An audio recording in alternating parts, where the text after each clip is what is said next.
నిరుపేదల కోసమే టీడీపీ జాతీయ అధ్యక్షుడు మాజీ ముఖ్యమంత్రి నారా చంద్రబాబు నాయుడు టీడీపీ సూపర్ 6 పథకాలను తీసుకొచ్చారని మాజీ మంత్రి నెల్లూరు సిటీ టీడీపీ ఎమ్మెల్యే అభ్యర్థి డాక్టర్ పొంగూరు నారాయణ కుమార్తె సింధూర తెలిపారు.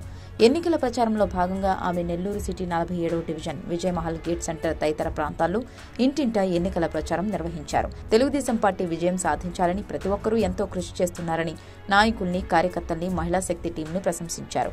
2019లో వైసీపీ ప్రభుత్వానికి ఒక్క అవకాశం ఇస్తే ప్రజలందరూ బాధపడతారన్నారు.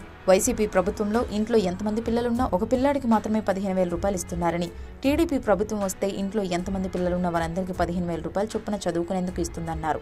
ముఖ్యంగా చంద్రబాబు, నారాయణలు చదువుకి ఎంతో ప్రాధాన్యత ఇస్తారన్నారు.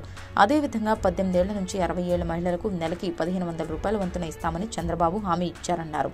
మహిళలందరికీ ఆర్టీసీ బస్సులలో ఉచిత ప్రయాణ వసతి కల్పిస్తామని చంద్రబాబు వాగ్దానం చేశారన్నారు. వైసీపీ హయాంలో డెవలప్మెంట్, సంక్షేమం రెండూ శూన్యమన్నారు.